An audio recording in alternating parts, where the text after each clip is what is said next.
Welcome and thank you for being here. This podcast invites you to journey through conversations which share the fascination of the physical matter we inhabit, the breathing body. These conversations explore its inherent intelligence, movements, and healing. I'm talking to people from various fields of research and practice, such as osteopathy, dance, somatic practices, anatomy, embryology, spirituality, and many more. Would you like to learn about our miraculous body and be inspired in many new ways? Then this podcast is for you. My name is Florina and I'm the host of this podcast. I'm an osteopath with a background in dance and yoga and based in London where I practice, lecture and research. I hope you enjoy these episodes and I'm looking forward to hear from you.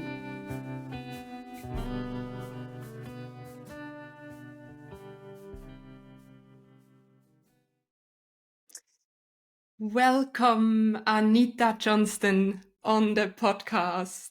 A huge welcome. Thank you. I'm happy to be here.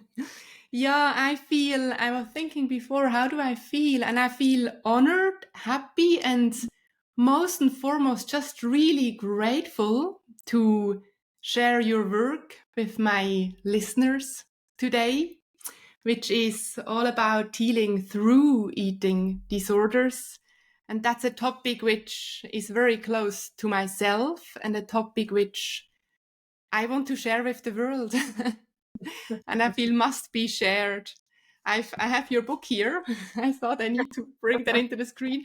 I've read your book so many times, Anita, and I was also thinking on my walk before, it's always been touching and powerful at the same time, how your work invited me as a young and maybe insecure woman to over and over again awaken to what I call this miraculous feminine spirit and to reconnect to that wise woman inside who, the more I work with your work, realize she has always been there just waiting for me to reconnect. So let's start with saying thank you for your work. My pleasure. And I share your passion.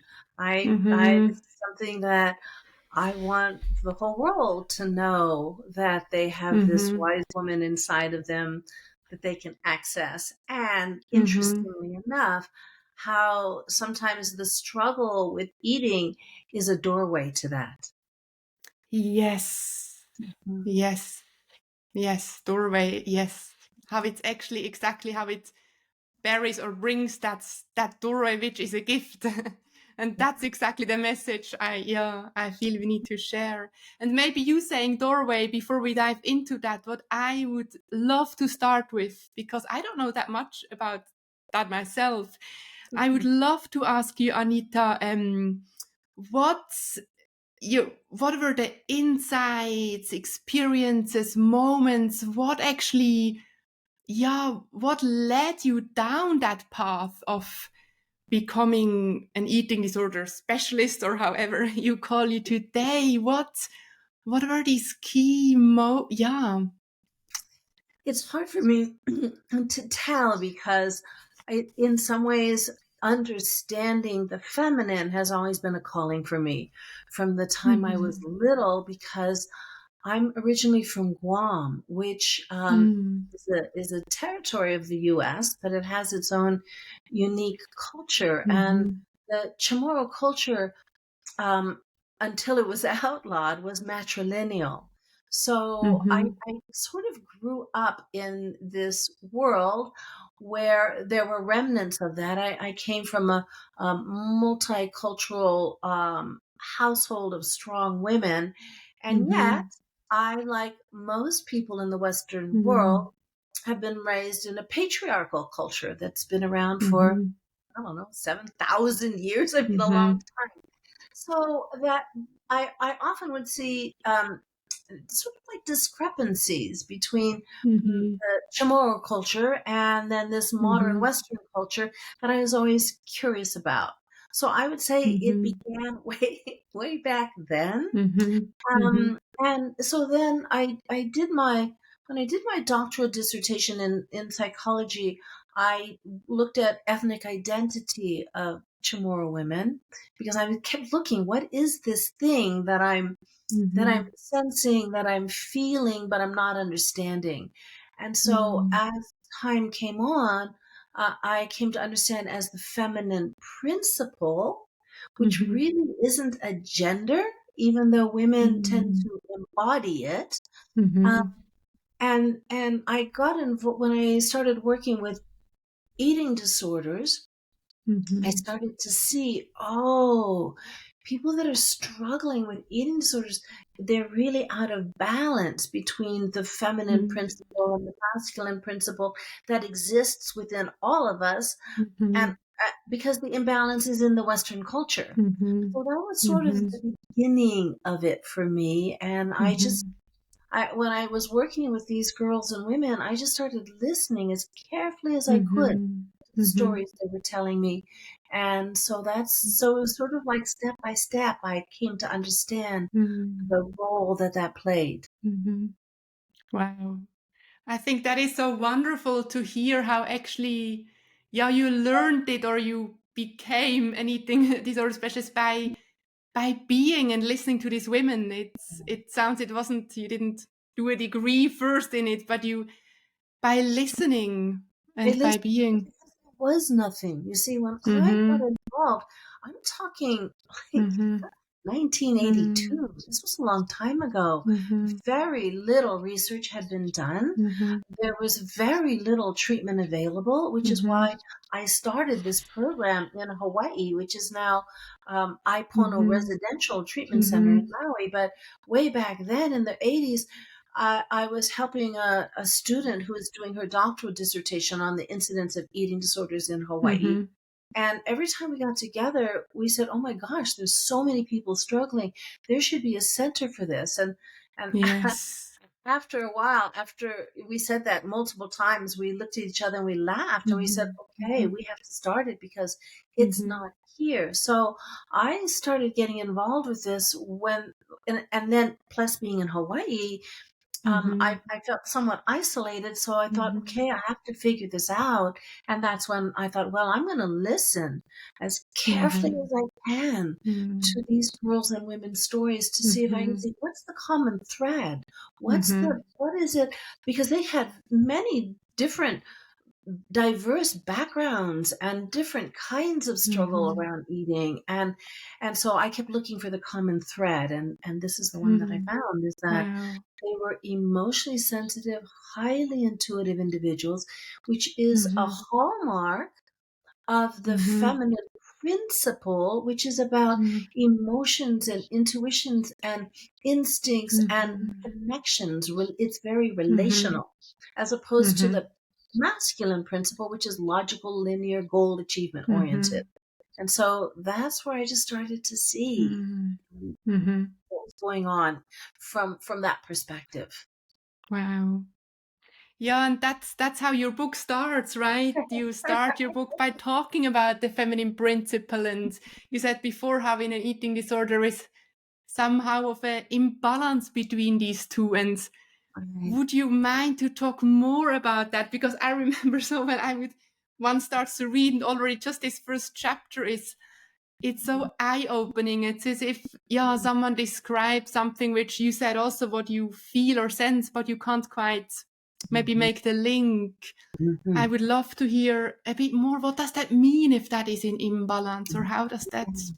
yeah. Well, it has a lot to do with archetypes, which is Mm-hmm. a term coined by Carl Jung, who he spent much of his life looking for universal concepts that crossed all Mm-hmm. culture and all time.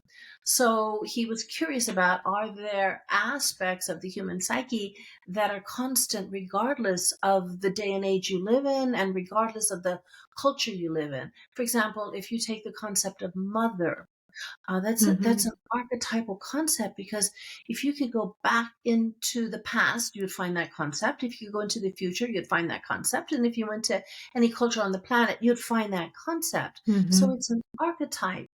And what he said about archetypes is that they are to the psyche what genes, genes, are to the Mhm. body. You're born with them, they're already there. And we don't Mm. create them, we discover them. And so, Mm. furthermore, archetypes are forces that exist within us that affect us profoundly. But if we're not conscious of them, then we don't have any agency. They just kind of, and to me, it's the Mhm. difference between going down a twisty, windy road and being in the trunk or the boot of the car, um, versus being behind the wheel of the car. You're Mhm. still going down that road, but if you're behind the wheel, you have some agency. You can choose how fast, the speed, how tight or wide you're going to take the turns, when you're going to put the brakes on. Mhm. So you have Mhm. some say. So when you start to recognize these archetypes, you can work with them. But if you don't recognize them, they work against you. They pull you in all kinds of directions.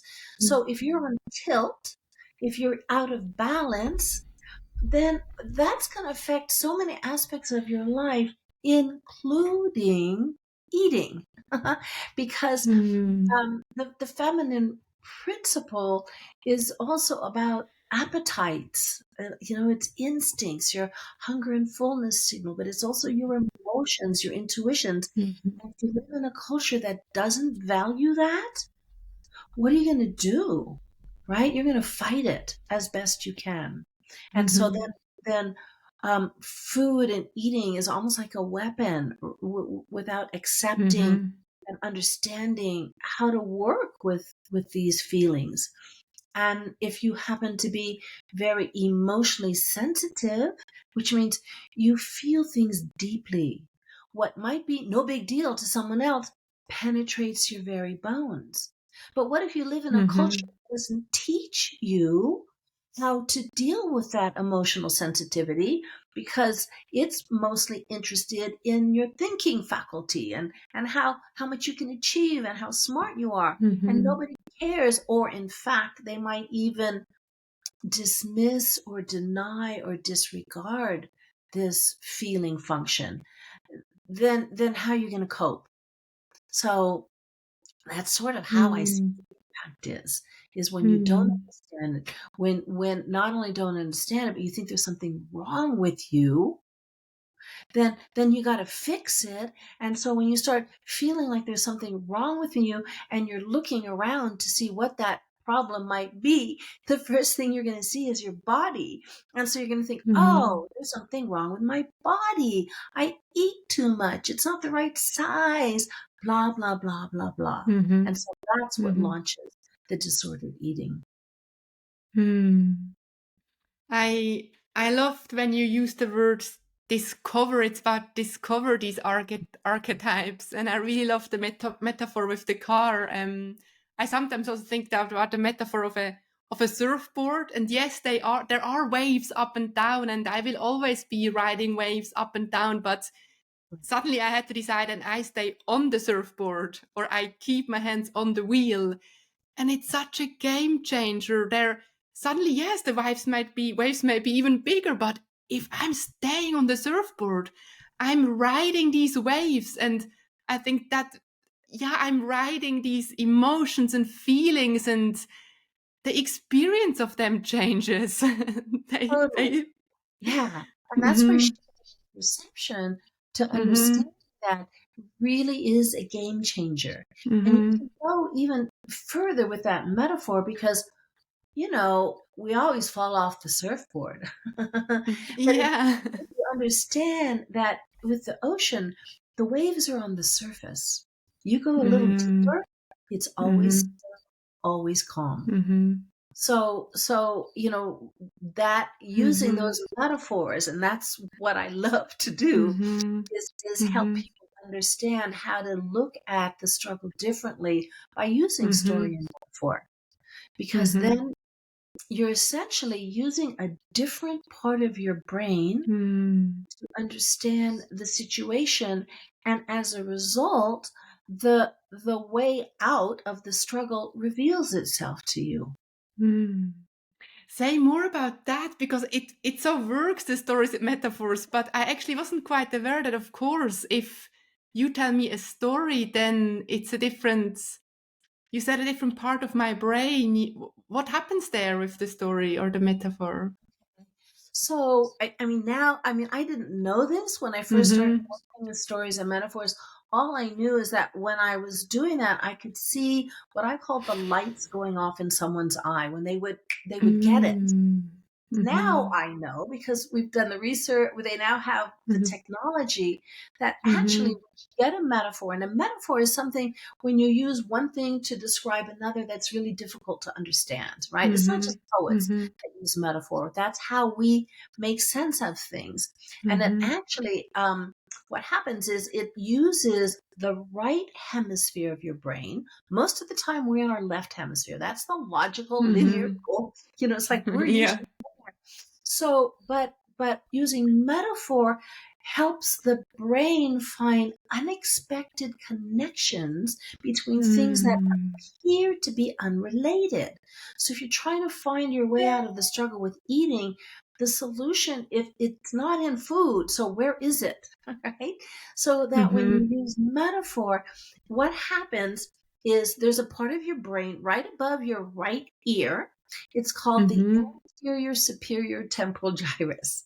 And what Mhm. happens when you get this aha moment, that part of your brain shoots out a blast of gamma waves, which is the highest Mhm. electrical frequency in the brain, and it's known Wow. for creating new neural pathways.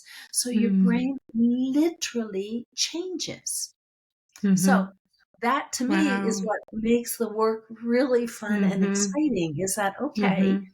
again, when we're talking about gateways or Mhm. doorways, Mhm. if you can get in a different way Mhm.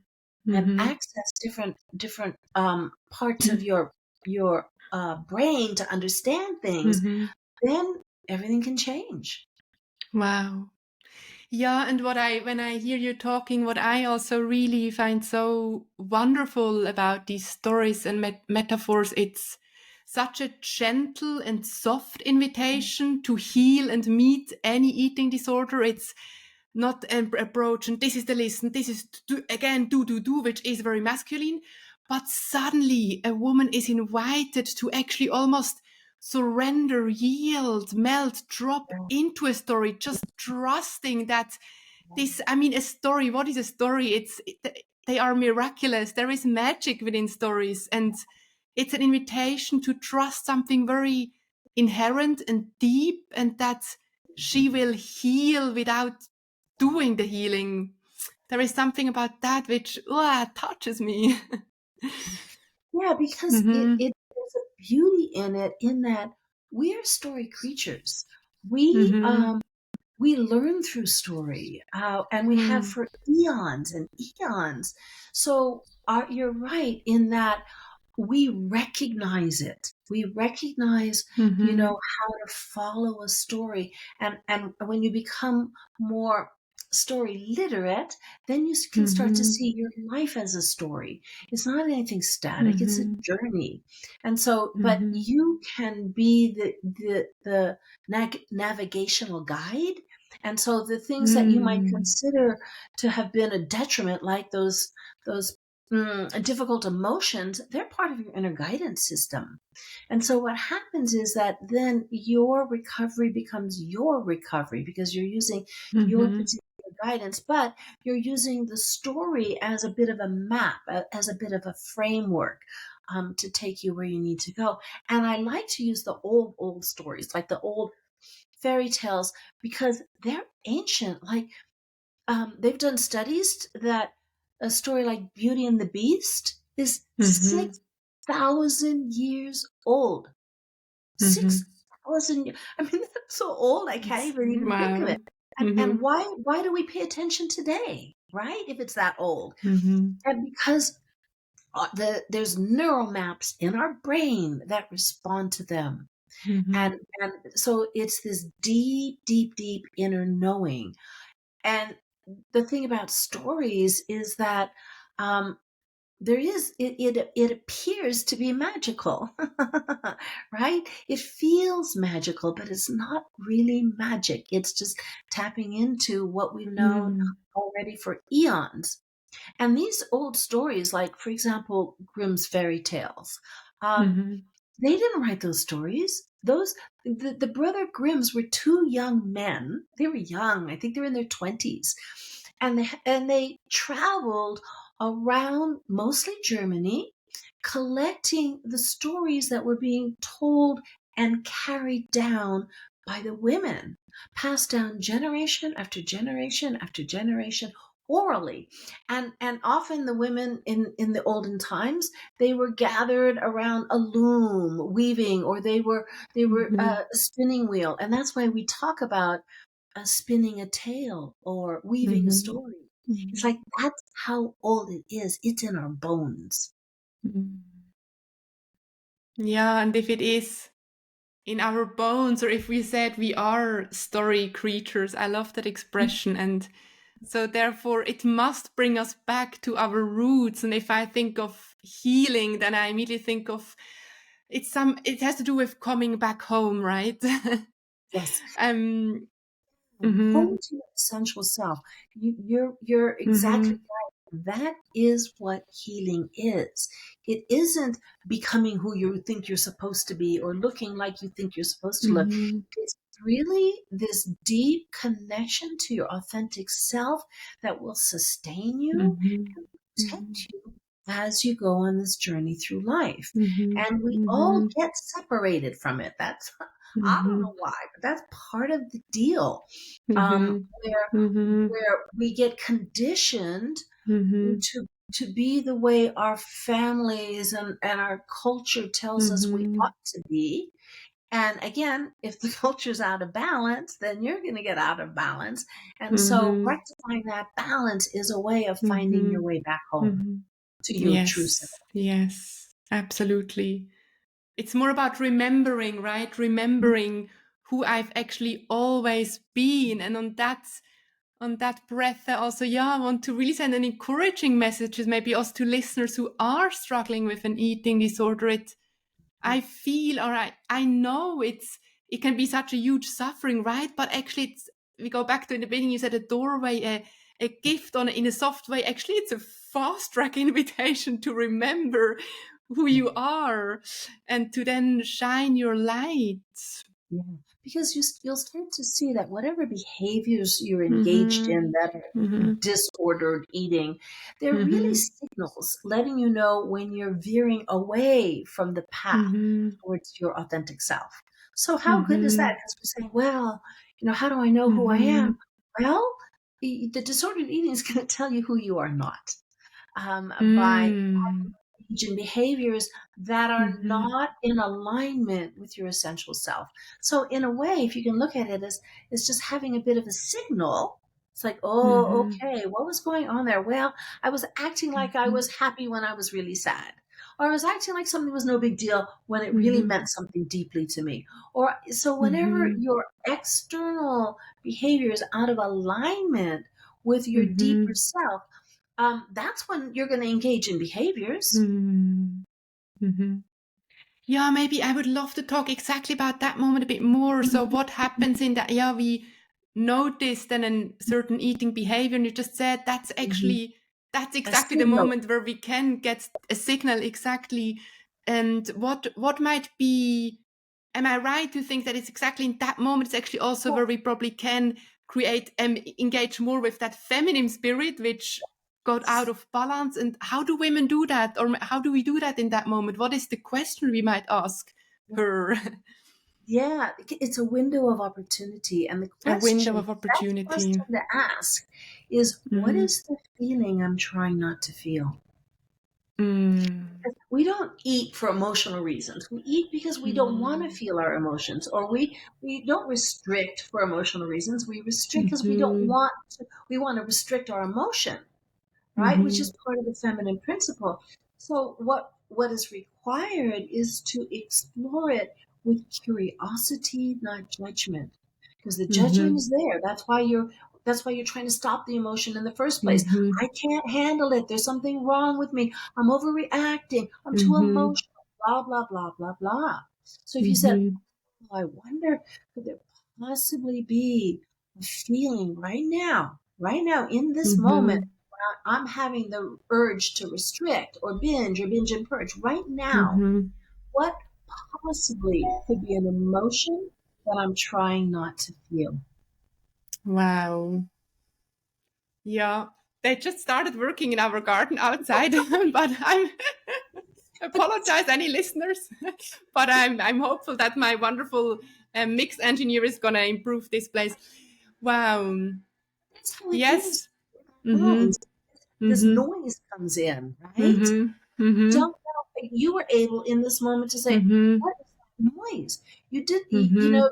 You got curious. Wait, there's a noise. What is that? I'm trying to do Mhm. this. There's this noise. So it's the same with ourselves when we have these Mhm.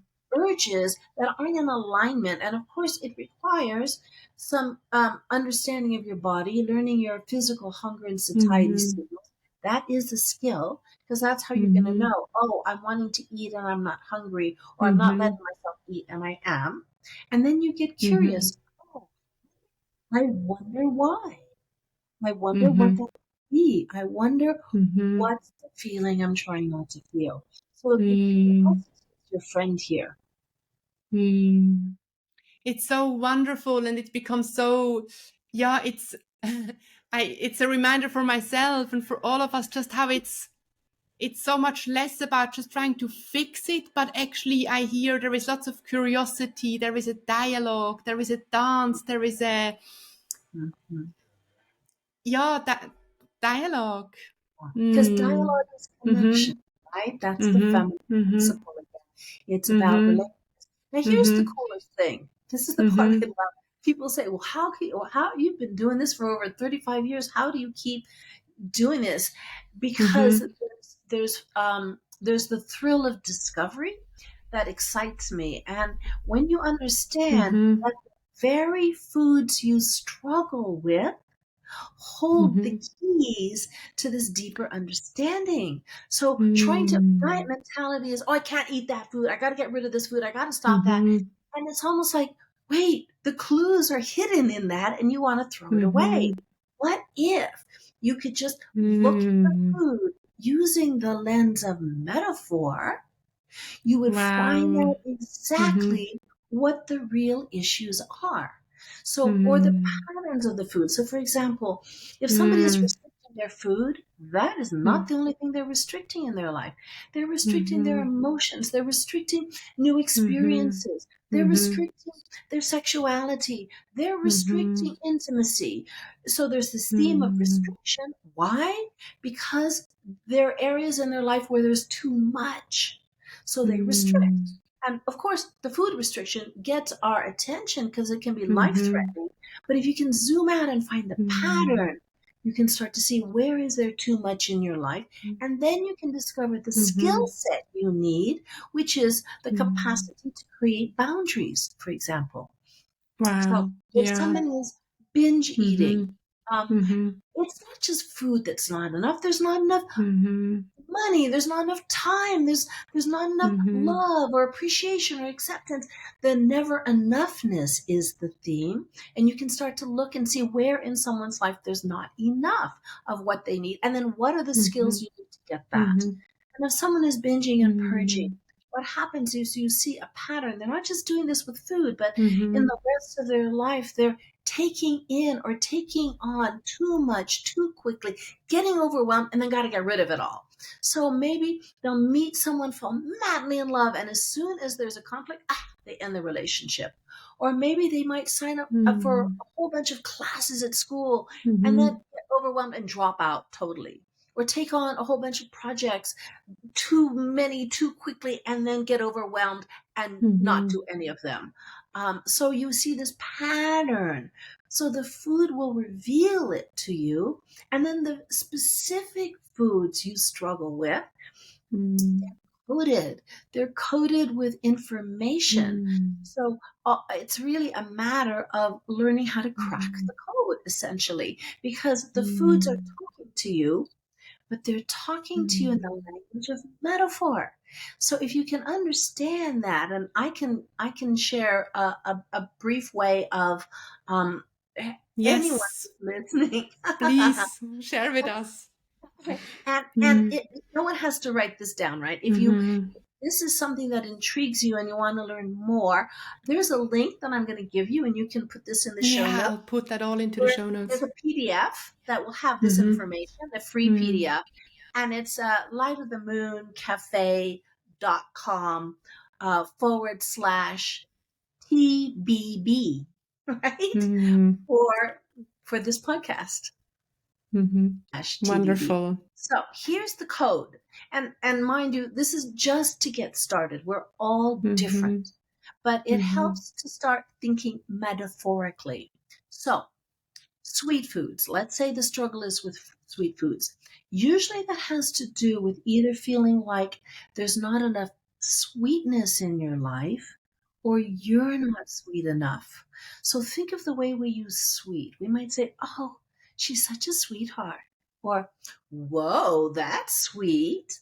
Or, "Where's the sweet spot?" And I'm sure in German there are ways in which, because this is cross cultural, ways in which we use sweet to describe things other than food, right? Yes. So Mm. when you start, that's what's going to show you what the qualities are Mm. Mm-hmm. if you're that you're needing in your life, or maybe you feel like you're not sweet enough. Mm-hmm. What does that mean? Crunchy, salty foods Mm. usually are Mm. associated with unexpressed anger and frustration. Mm. You want to Yeah. bite someone's head off. Mm-hmm. Warm foods like soups and stews are often Mm. associated with a longing for emotional warmth. Because when we say Mm. someone is warm-hearted, or when we feel the warmth of someone's personality, right? Mm-hmm. It means something to us.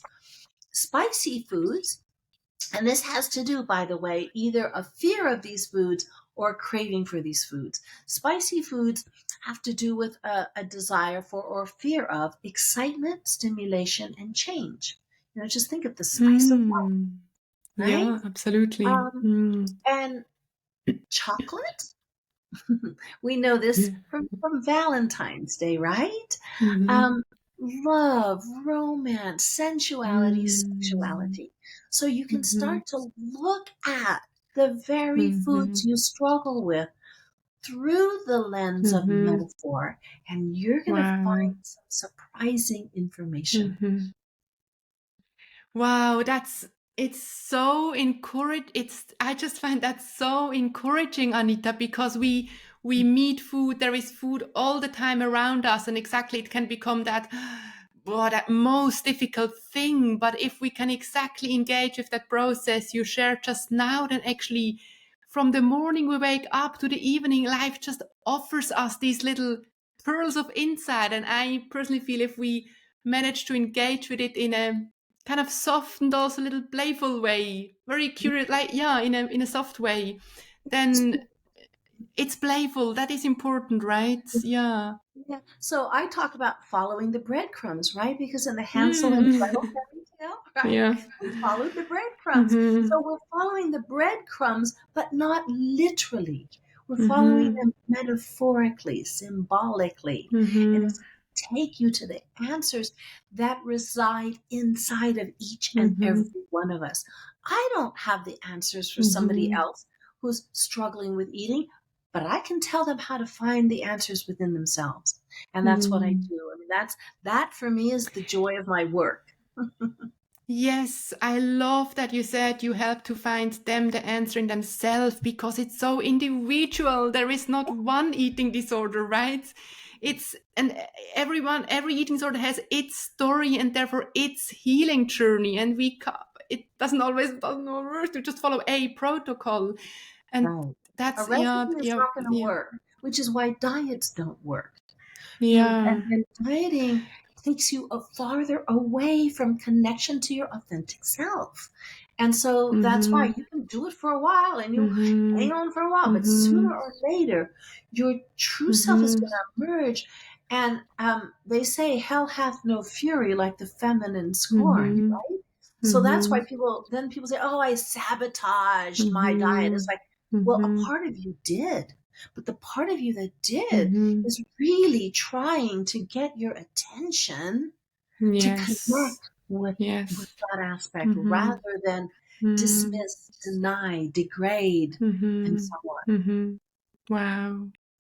Yeah, and do I feel that correctly, Anita, that the more we meet that physical hunger in this curious way and dialogue type like way, the better and better we get in just noticing before it might even kind of come to our mind at one point. And I mean, with meeting that physical hunger, that's where we then actually feed the spiritual hunger, which is also, you talk about spiritual and physical hunger in your book.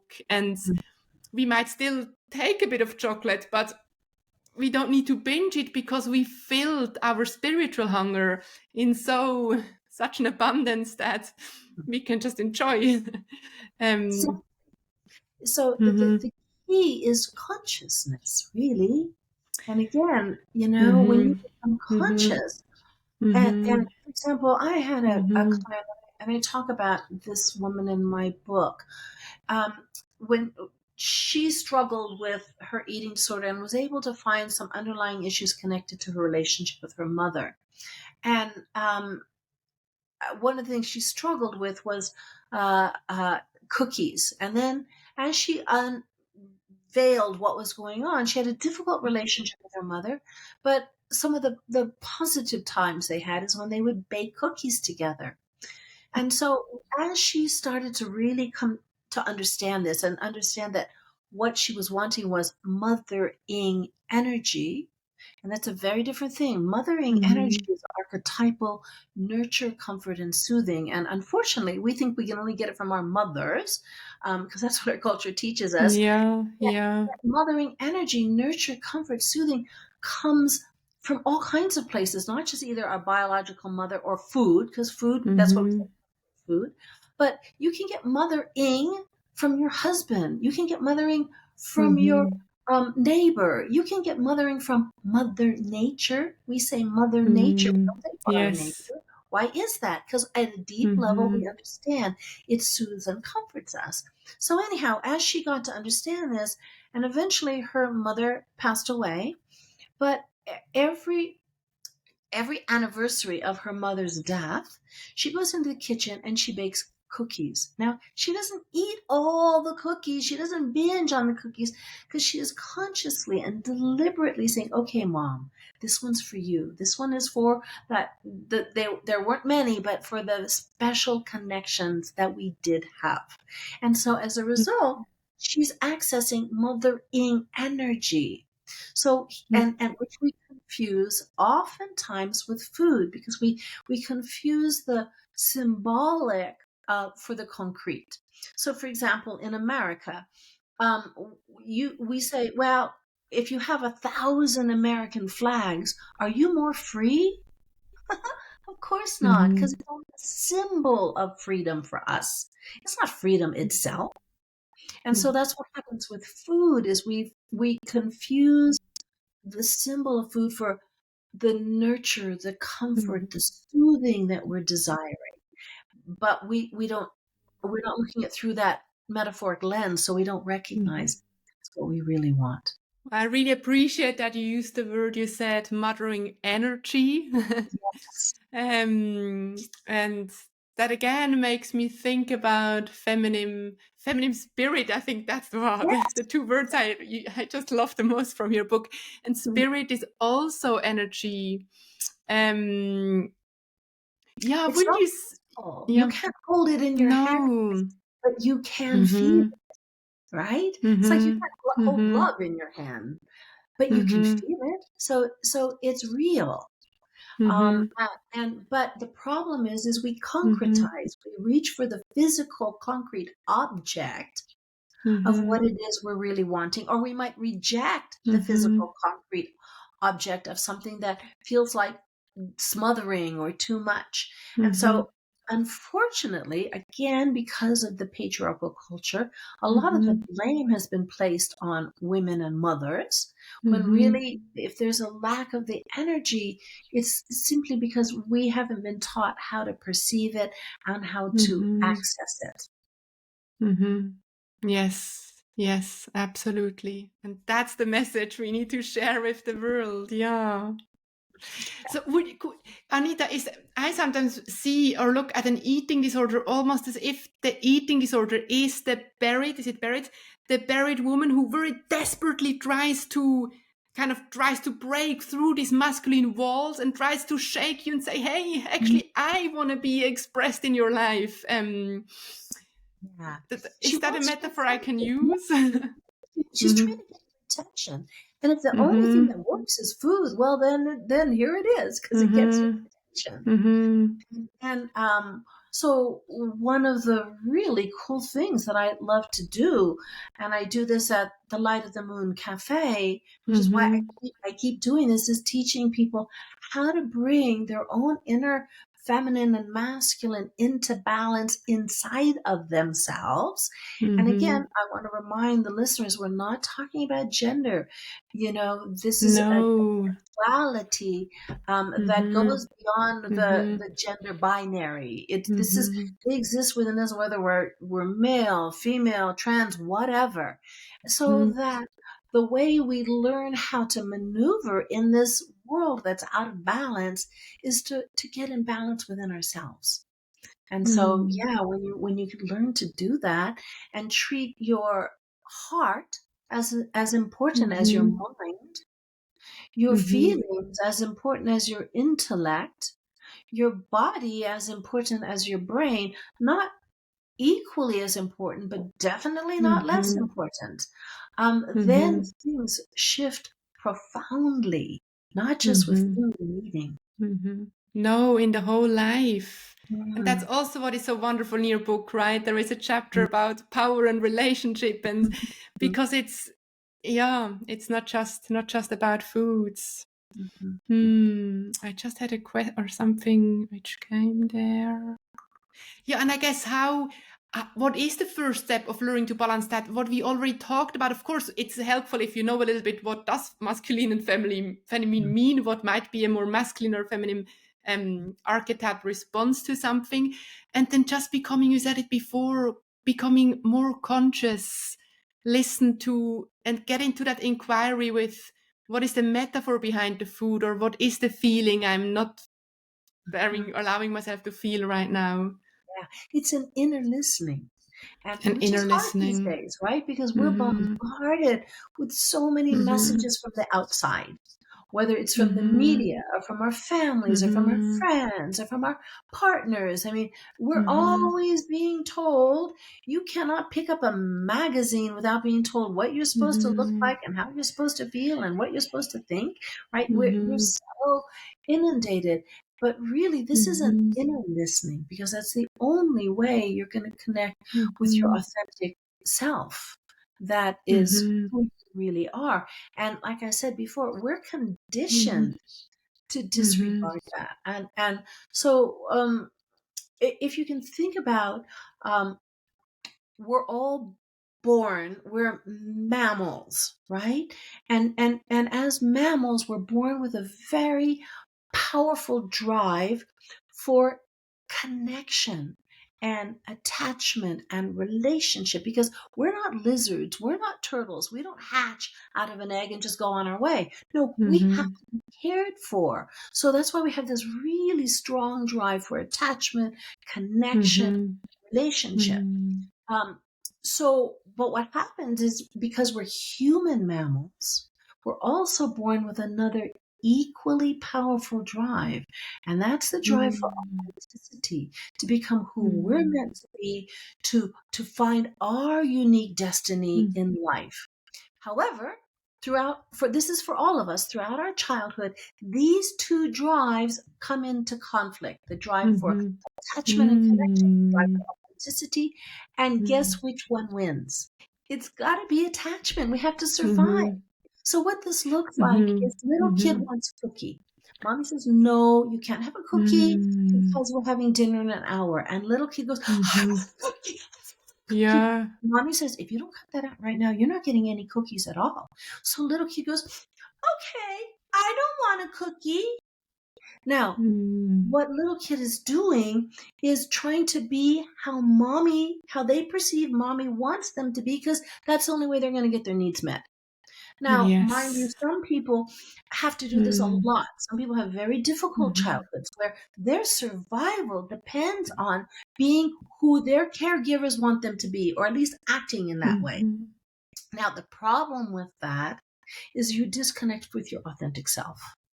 And that Mm. creates a tension within your own being, right? That as time goes on, Yes. that tension grows and grows and grows and eventually becomes very painful.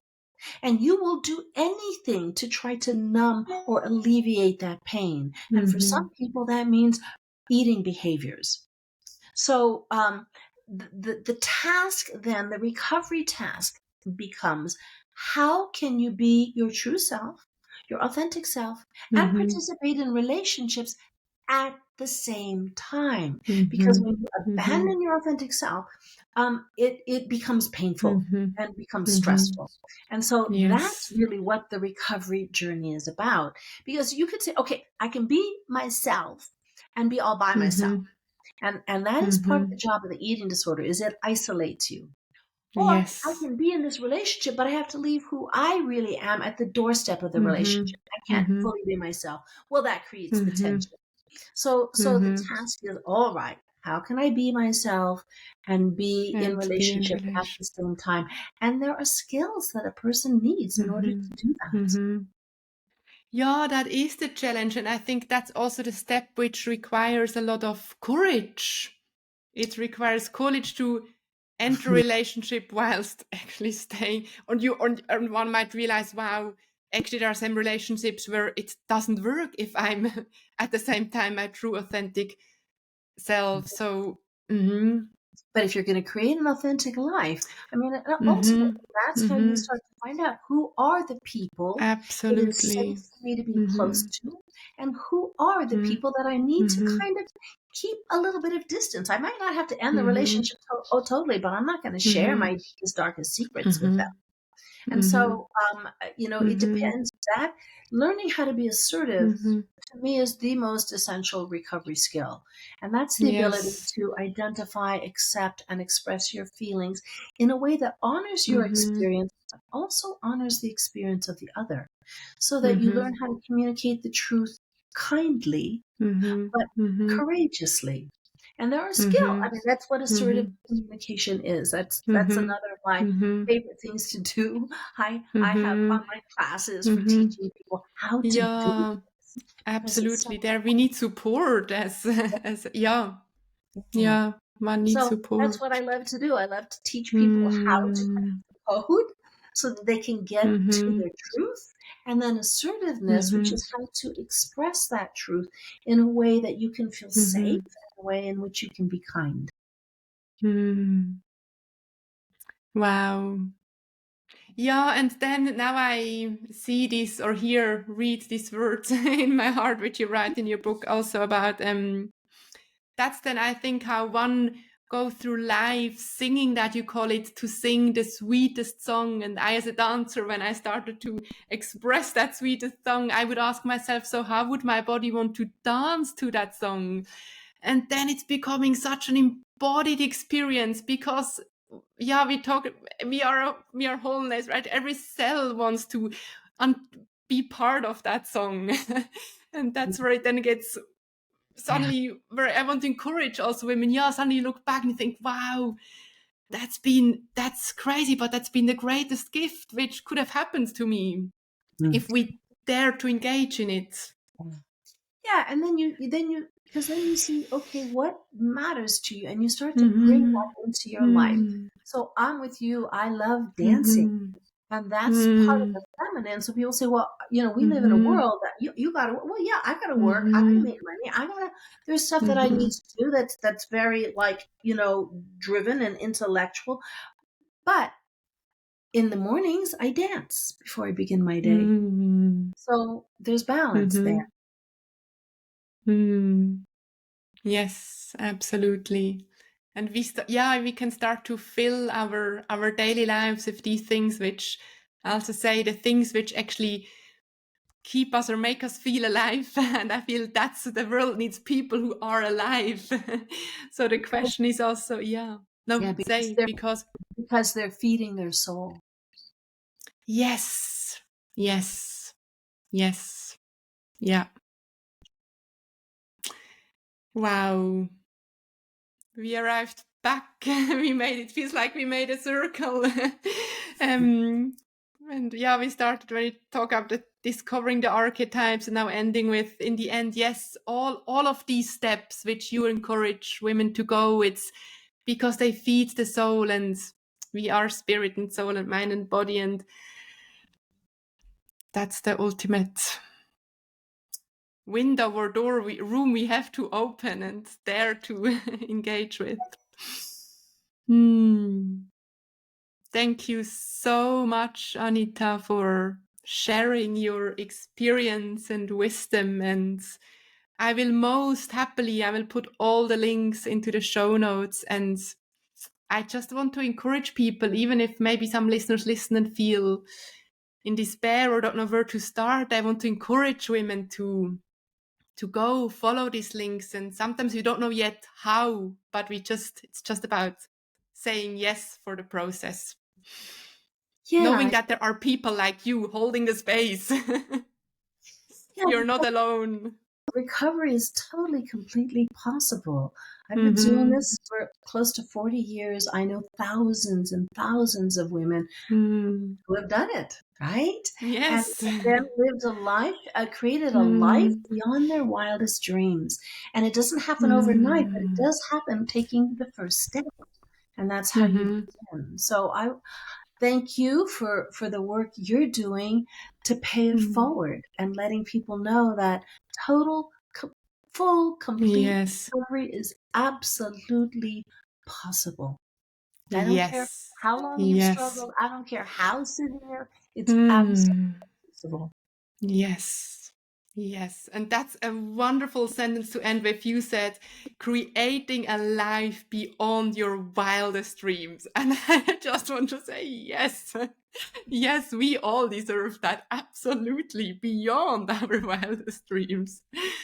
Thank you for reminding us that that is possible. Thank you.